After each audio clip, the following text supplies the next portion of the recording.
Hello there, guys, and welcome back to Scottish Hill Talking. I am Matty Monster. Say hello to the new setup.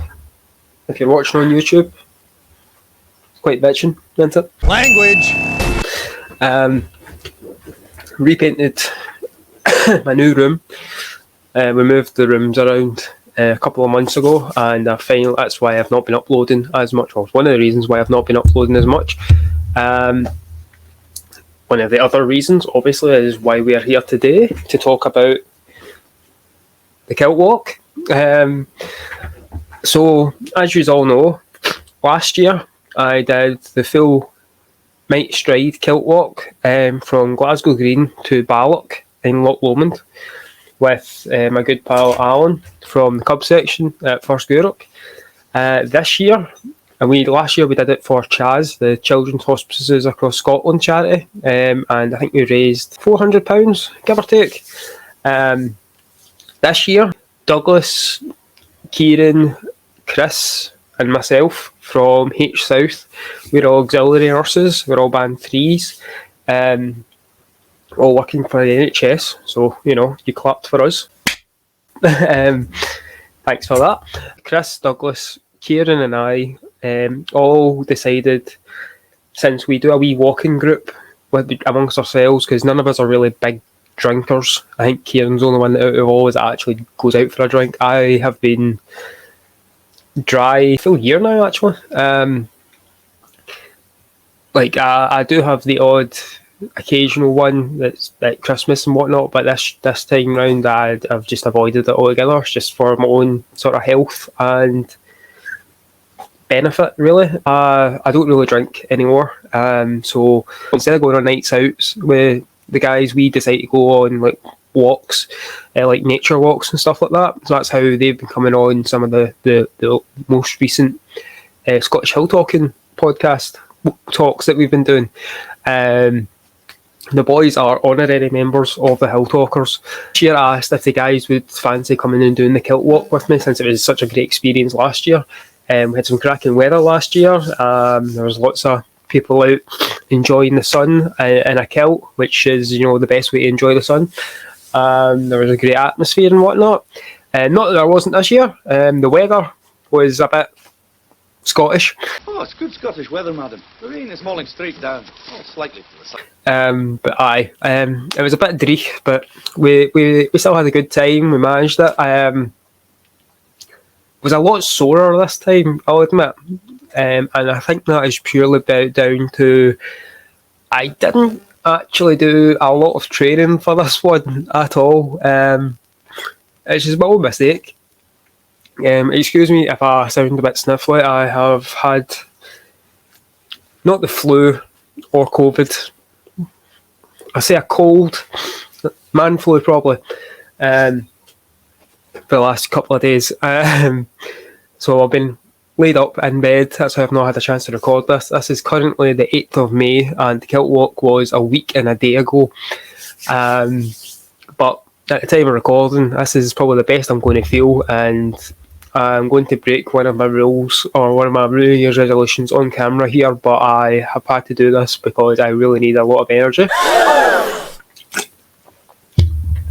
to get out and make sure I'm fighting this cold, and it's working. So you're going to be like that, but well, it's going to muck you up. But so getting back to the Kilt Walk, so this year, instead of doing the full close to 30 miles that it was last year, we decided to do the big stroll, which starts at Clydebank, which is about between 10 and 15 miles into the full size Kilt Walk.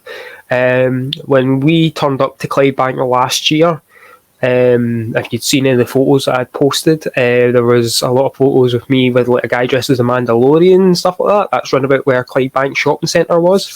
So that was our starting point, which was meant to be at 9:30 in the morning.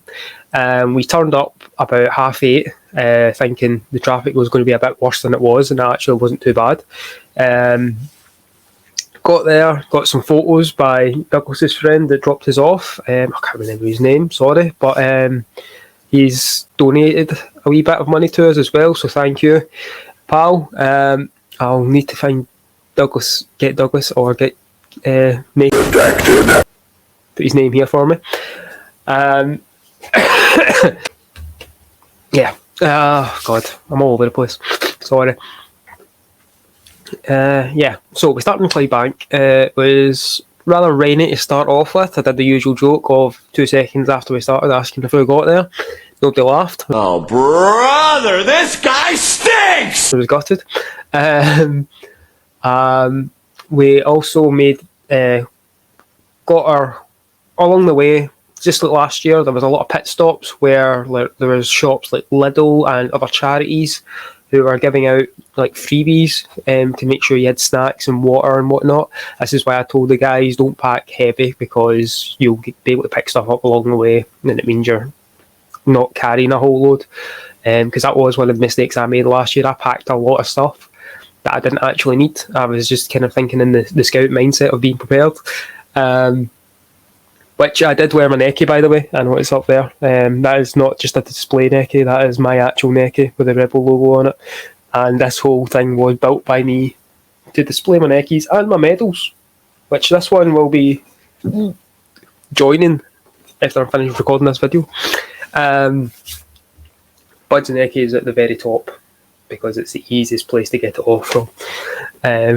But yeah, so I've seen a lot of scouts as well there, which was really nice to see. I even managed to give out some Scottish Hill Talking podcast flyers as well and business cards for my Etsy shop for the Woggles. So that was really cool. And I've had a lot of traffic since then. Next year I might even think of doing it in my full scout gear because I've seen a lot of scouts doing it in their scout gear and it made me really impressed. So well done to all you guys. One of the first or second pit stops, like each one there's like portaloos and whatnot as well. When we were coming up to the first one, because I hadn't obviously went to the toilet before we started, I was absolutely bursting. And then I realised that we'd walked past it. By the time we had realised it, we were like a good minute or so already on the path, and I was like, you know what, bugger it, let's just keep going. So I was kind of cross-legged, walking most of the way to the next one, and the second we saw the lavvies headed straight for one, and it was quite possibly the best pee I've had in a while. But yeah, like it was good. There was lots of music along the way as well. There's loads of people with massive like big amp speakers on their back, and I'm just like, oh, bugger that, because it was up that loud. It must have been shattering those guys and their internal organs so hard. There was also a point along the way where we got into a bit of a rural part, which is right next to it's not right next to the motorway. You can hear the motorway, but it's like well after the Erskine Bridge. And it's sort of like a farmer's field with a walking path, and there's some little bridges to get over some streams. And while walking over one of those bridges, as a kilt pin, I was using my Blue Peter badge, and I looked down and I just saw my badge fall. It didn't go through the grates, and I was just like, need to grab that as quick as I can. So I grabbed it, and then I realised I don't have a pin for the back now because the cap's obviously come off.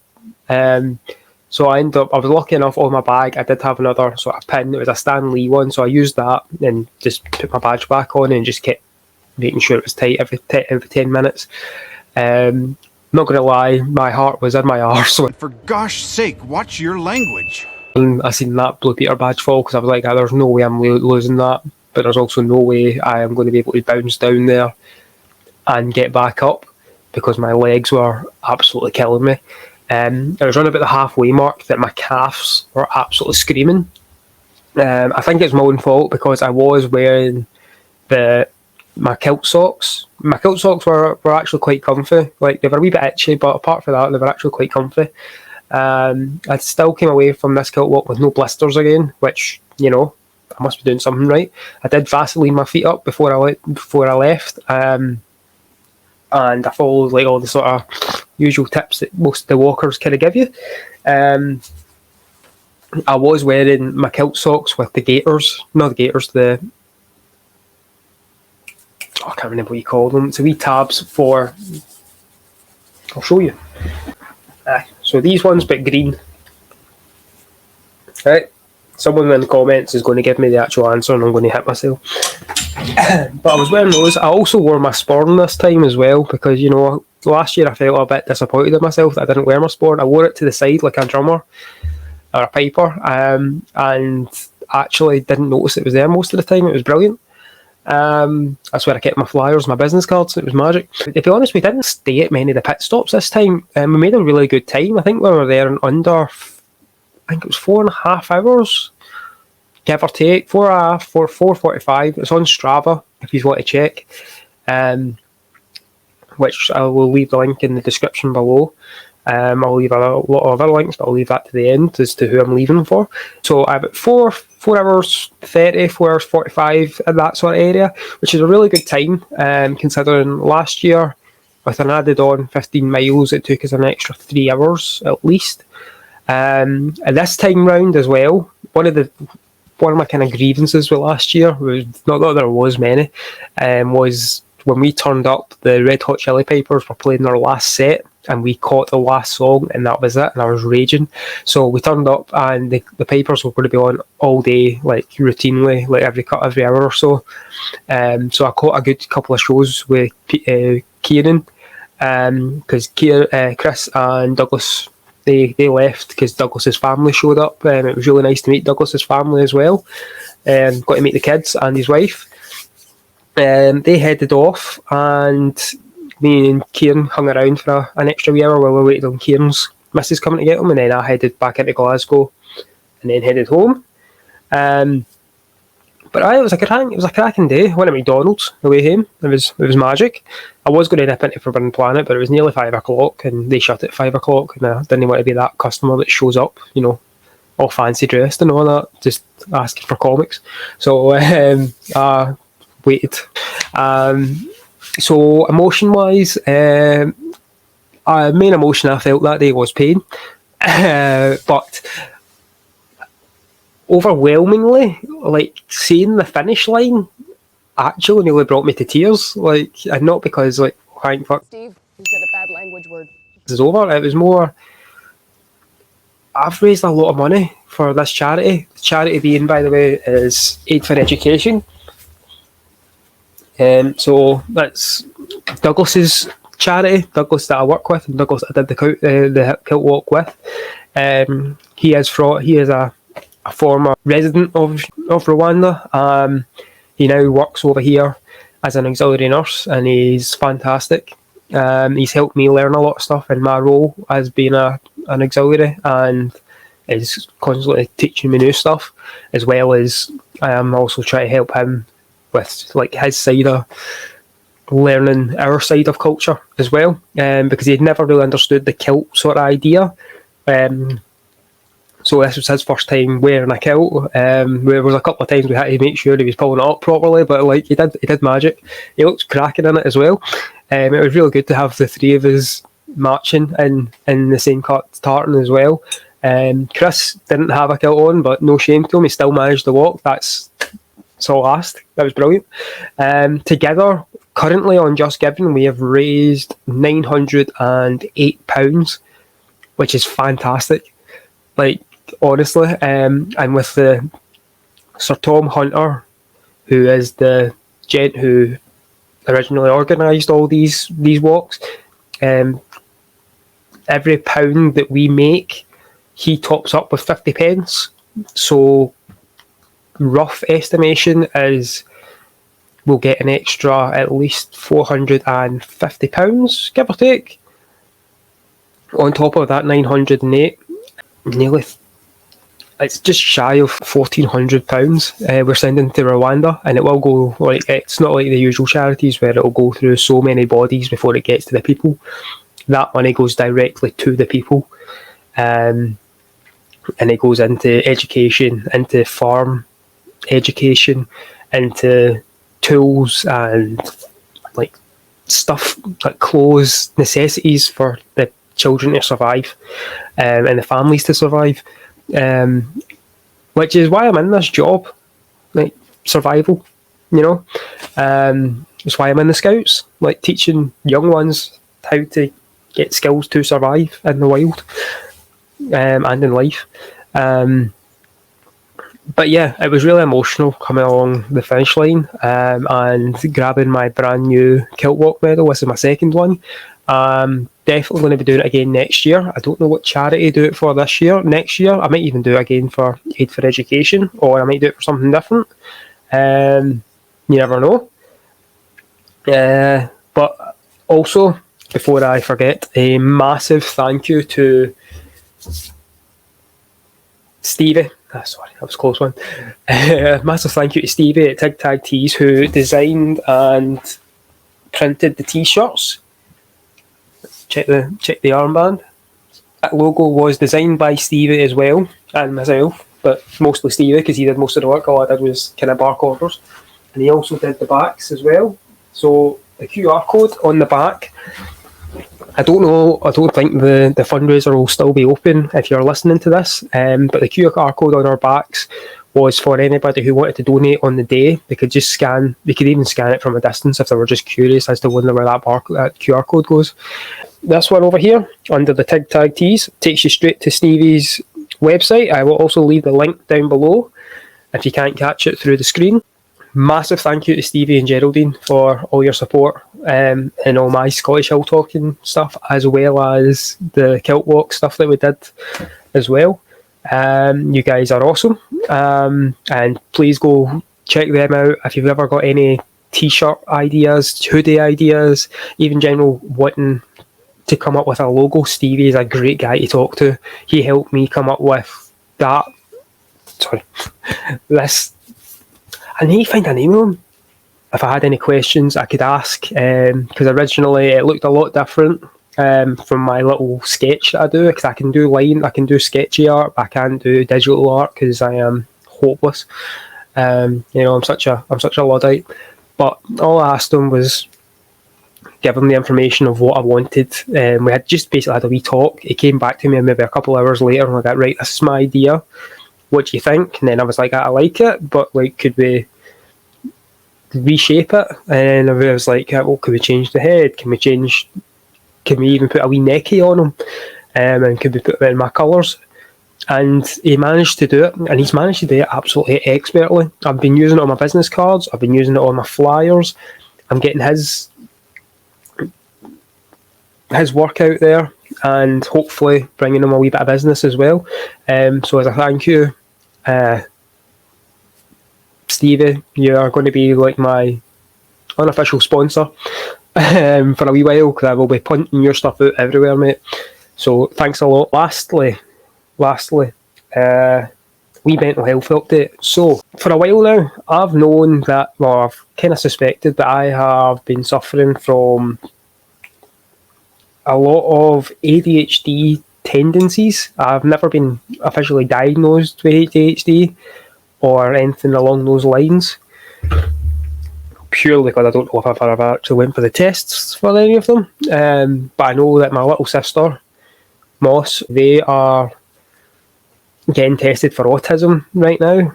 And I'm starting to think that a lot of the things that she's getting tested for are things that I should be getting tested for. So I'm going to start looking into seeing what the adult equivalent, or how to go down the road of getting tested for these sort of things, comes about. I do have a lot of, not medical treatments, but medicinal treatments for ADHD that I've been kind of using, and they've been kind of helping me focus a bit more. But at the same time, I'm also, as much as I do trust herbal remedies, I also kind of want to get an official sort of proper diagnosis to find out if it is ADHD or if it could be something more that I have. Because I will have days, or even, I could even say I could have a single week where I am hyper focused on something like getting the house tidied or getting shit done. And if I don't get it done in my way, I can become an absolute pain in the arse to deal with. And it's bad for my wife, bad for the kids. I want to just make sure I can sort myself out any way that is possible, even by just doing a wee bit of research on it, which is something I do struggle with from time to time, because I've never really been one for studying, which is not a good example to be showing to wee Nate and Robin right now, because they're going through their exams and I'm constantly pestering them to make sure they are studying. But I was one of those kids that never studied a day in my life, right? I think the worst grade I got was a C, and the best I got was like a B, which I was happy with. Right? I mean, it was an advanced higher as well, but it's one of those, like, it's getting to the point where I really need to kind of find out what's going on up here, so I can start dealing with it properly. So I'm hopefully going to be able to reach out to some people, some charities maybe as well, just to try and see if there's any way of, not so much tests, but even just find someone to talk to and figure out if there's any way of figuring out what is going on with me that's causing me to do certain things. If you're ever kind of in this situation yourself and you're not really sure who to talk to, reach out. I mean, there are thousands of charities out there that have got lots of people dedicated and focused on figuring out what's going up here with everybody, right? You're not alone, right? Don't ever feel like you're alone. Even if you just need someone to talk to, that's what these guys are for, right? And there's no judgment as well. Okay, that was just a little side note for the mental health update for you. This video is currently running along the right lines of 25 minutes. I also have a new wee editor in the guise of my nephew, Nathan. He's been doing a lot of sort of TikTok edits and all that, so I thought I'll bring him on to the Hill Talk and possibly the 2Effing Geeks editing side and see how they get on, and it'll be like his first official job since he's turned. So this is his tester. Let us know how he gets on in the comments. But yeah, thanks to everybody who has donated to the Just Giving page. I don't think the donation page is open any longer if you're listening to this any later than May 2023. But again, I am constantly doing charity work and constantly doing some sort of fundraiser at least once a year. So there will be another chance if you ever want to donate to a cause that I'm supporting between now and next Kilt Walk at least. But yeah, thanks for listening. I hope everybody is well out there and get in the hills, get walking, get talking. See ya. Bye.